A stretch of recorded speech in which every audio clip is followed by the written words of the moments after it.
I have this baby doll cradle that I thrifted a while back, and it's just been taking up space in my closet. So it's time that I gave it a makeover. Hey everybody, welcome back to my channel, and welcome if you're new. My name's Melissa. Let's go ahead and get started on this thrift makeover.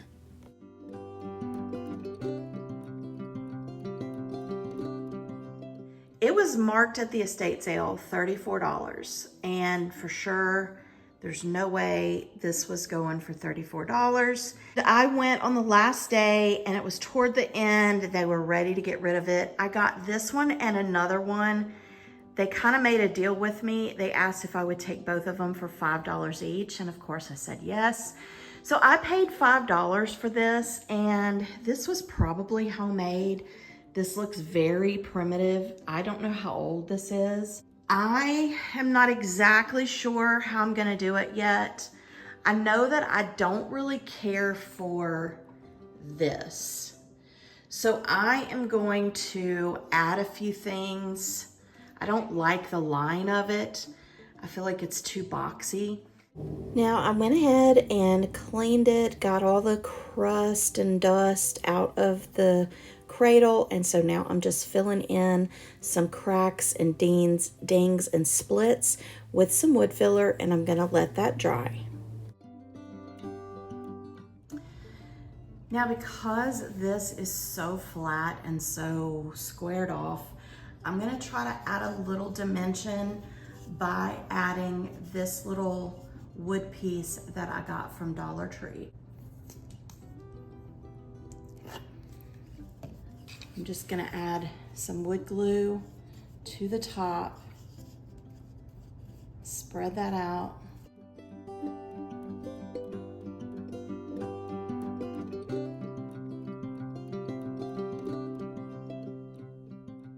Once I got it spread out, I placed it on top. I pressed it down really hard, wiped away any glue that seeped out, and I just placed some heavy books on top.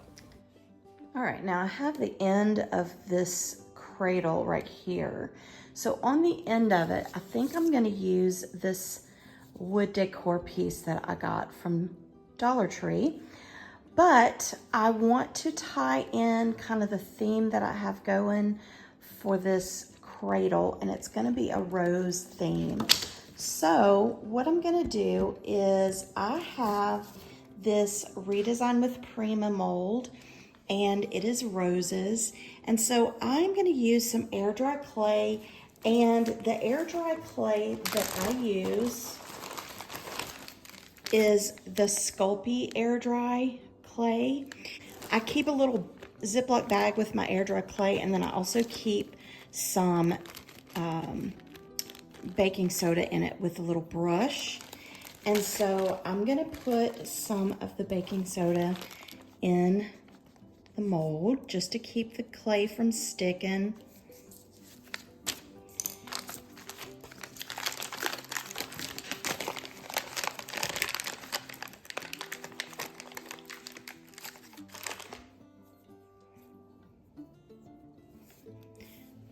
Then I'm gonna warm up my clay.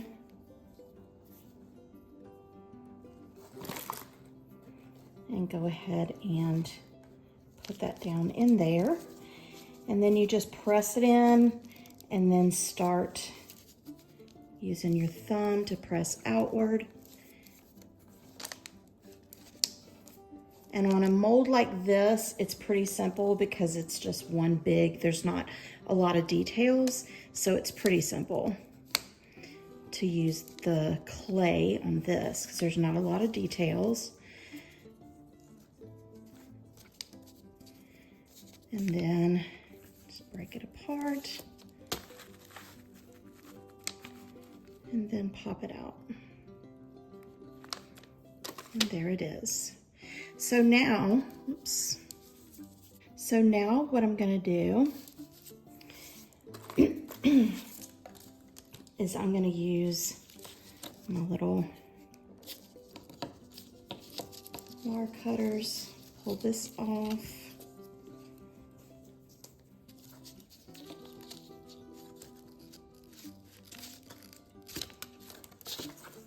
And then I'm just going to use some wood glue on the back.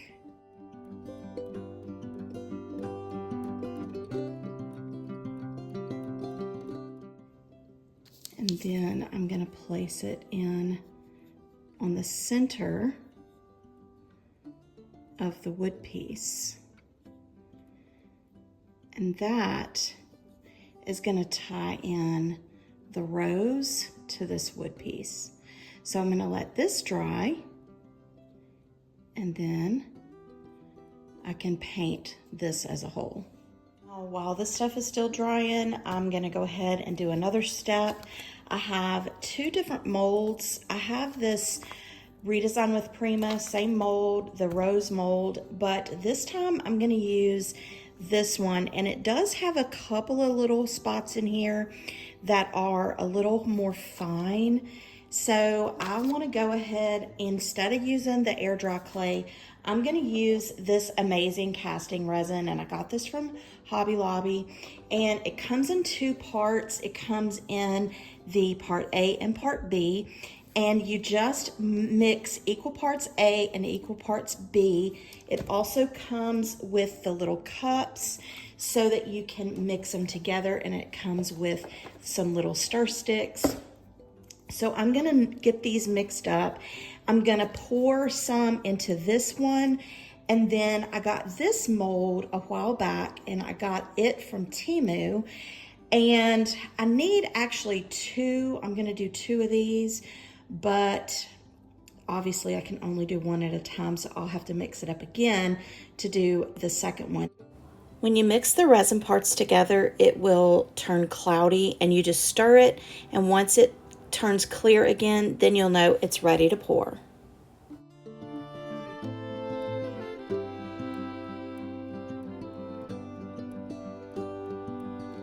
Now, once the casting turns white, once the resin turns white, then it's ready to come out. So you just kind of pull it away, and it should just pop out. You just want to be careful, especially when there's those small little pieces. But this is what it looks like. Now, I did have overflow, so I will have to take a little knife and just get those little pieces out. But I got that one, and then this one is the same way.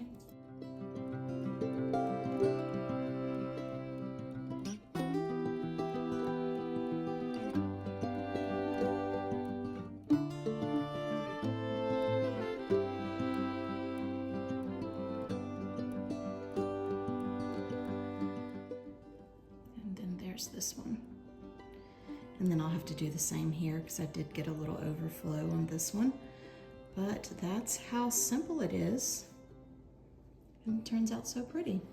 All right, now I've given the wood filler time to dry. The wood piece is firmly glued on and it's dry. So now I'm just going to take some sandpaper, and I'm just going to level out all of the wood glue that has dried and just make sure that everything is level.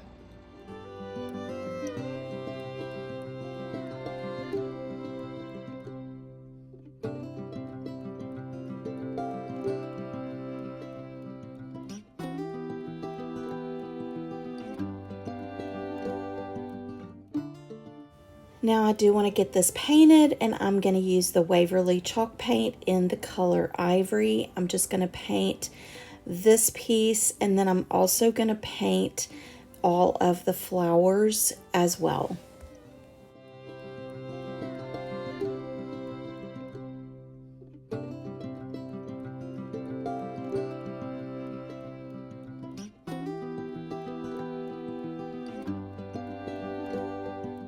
Before I attach any of those to the cradle, I'm going to go ahead and paint the cradle.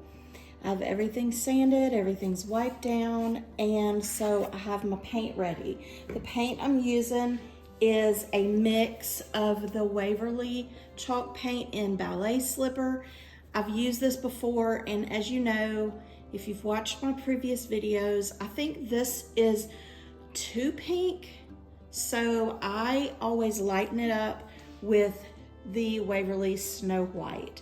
So if you like this pink, then just use this, but I always mix it with the Snow White just to lighten it up some.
I did give the cradle 2 coats of the paint, and once that was thoroughly dry, then I am going to go ahead and go in with some wood glue and put it on the back of all of the pieces that I'm attaching to the cradle. So I'm putting this on the end of the cradle, and I'm really just eyeballing everything. I don't really measure anything out, just eyeballing it. I'm going to get everything put on, and I'm going to secure it with some painter's tape. And then after I got this one on and got the painter's tape on it, I sort of had a squirrel moment and decided that I wanted something around the kind of rim of that cradle top portion. This portion right here, I felt like it just needed something. So I decided to take this ReDesign with Prima trim mold piece, and I am going to make a trim mold to put around that portion. Again, I'm using my Sculpey clay. I'm using the baking soda to put in there, rolling it out like a snake and pushing that away. And what I'm going to do is I am going to use the whole piece in the front part, and then I'm just going to use a partial casting. So I'm only going to use the sides, not that middle circle, to finish off, to go around the edges. Once I have done that, then I will take the wood glue and put it on the back of the clay, and very carefully, so that I don't break it apart, I will put it on to the edge of the rim. Now this is kind of really cool if you will press down on, you don't want to press too hard because you don't want to mess up that clay, but if you will kind of press gently onto that mold, it will start holding that wood glue into place, so that you can, because you only have 2 hands, you can it will kind of hold in place so that you can get that painter's tape around the piece to hold it in place until that wood glue dries completely. But I went ahead and just taped this up, then put the rest of those leaf parts around the rest of that rim. And then once I got all of that done, back to the task at hand, I finished putting the flowers onto the cradle.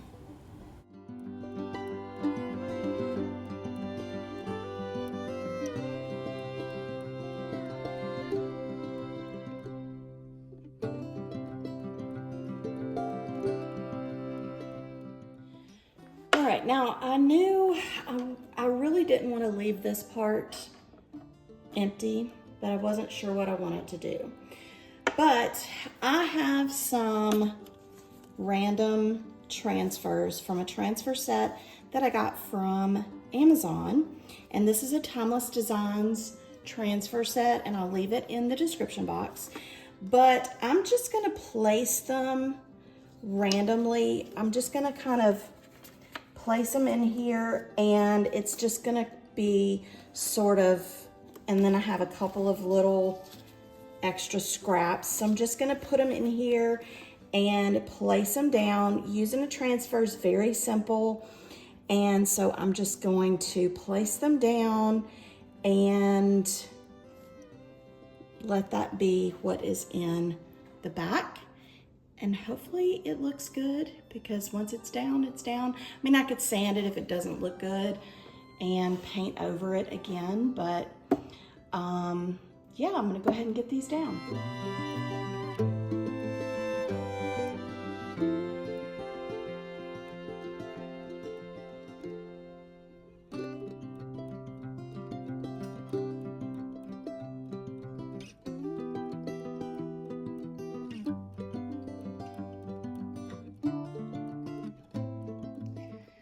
Now that all of this is dried and set into place, now I just need to carefully go in and get this one painted in that same ivory color and get it as close as I can without getting on that pink.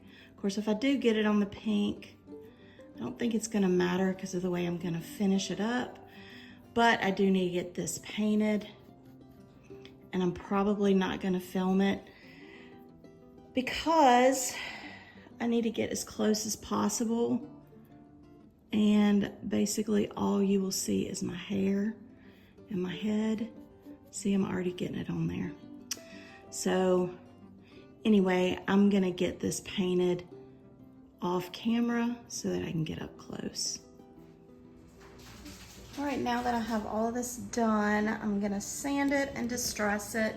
Now, as for the inside, I do want to distress some of that and just kind of distress some of those edges a little bit.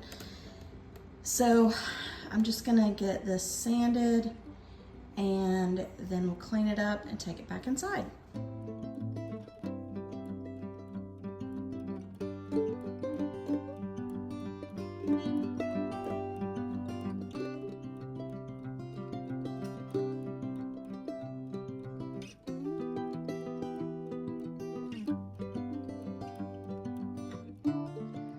Now, I really don't want too much of the pink to change, so I'm gonna go over it first with the Waverly varnish, and then we will continue after that dries.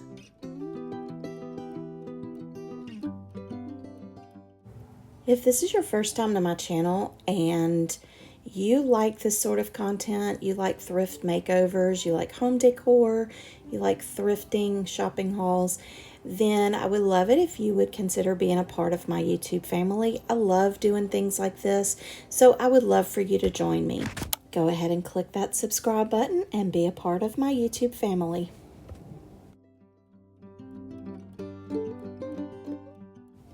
Now right here, I decided I wanted to bring some color into these flowers.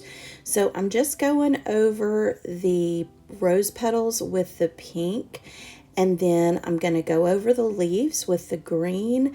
And like I said before, I kind of really was just kind of going through this whole flip with no really kind of rhyme or reason. And once I did this, I realized I probably should have done this after I did the antique wax, but after I did it, I realized I did like the fact that I painted it before the antique wax, because it did tone down the green some. And I did do this to all the flowers on the top and the end.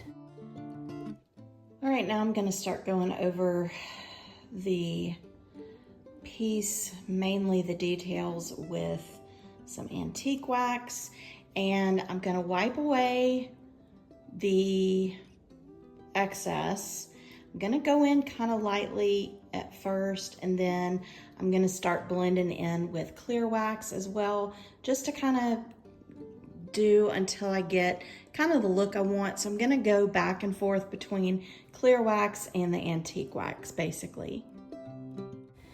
Now, obviously, if the dirty or the grungy or the very vintagey, antique-y look is not for you, then obviously you can leave out the antique wax step. You can go in with a white wax, or you can just go in with a clear wax and leave it like that. But I did feel like with the style of the cradle that the antique wax would kind of give it that antiqued feel, which I felt like it needed. So I just continued that through the whole thing. Now on the sides and on the flat pieces, I just went around the edges where I had sanded because I wanted to make sure that the distressed parts did get that antique wax on there to get that deep color. And then I just lightly went over the rest of the part with whatever was left on my brush, went back over it with that clear wax and wiped it back. So, and I wiped back mostly on the flat parts and left most of the antique wax on the distress parts. So you can kind of see a little bit of the distress or the antique wax on the body of the cradle, but you can mainly see it on the distress parts.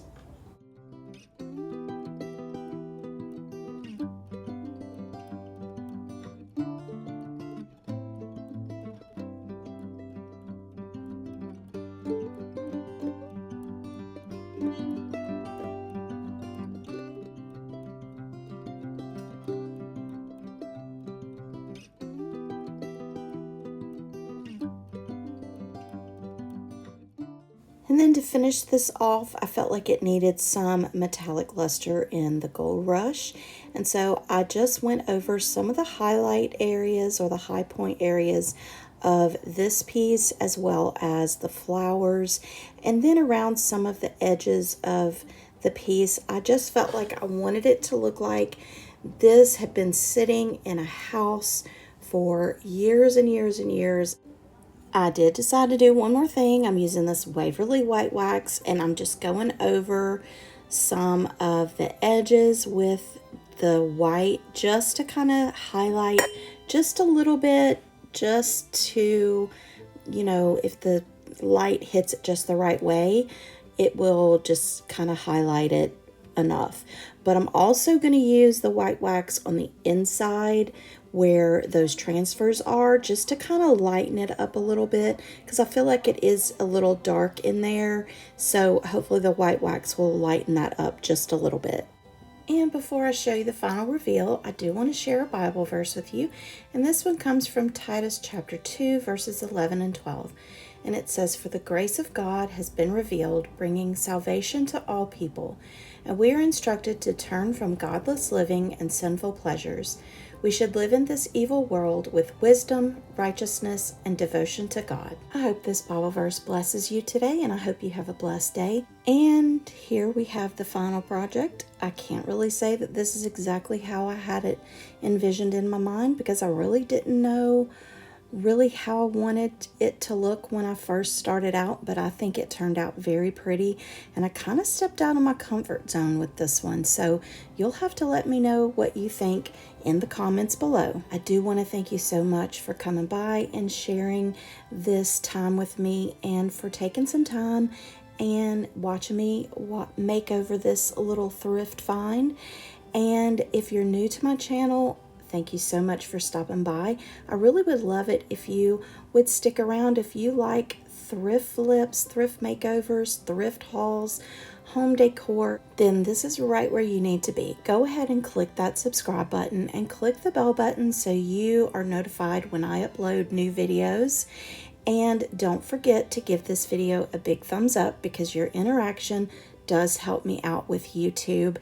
And if you want to see more videos like this one, then make sure that you check out the boxes that you see on the screen right now. And I'll see you next time. Bye.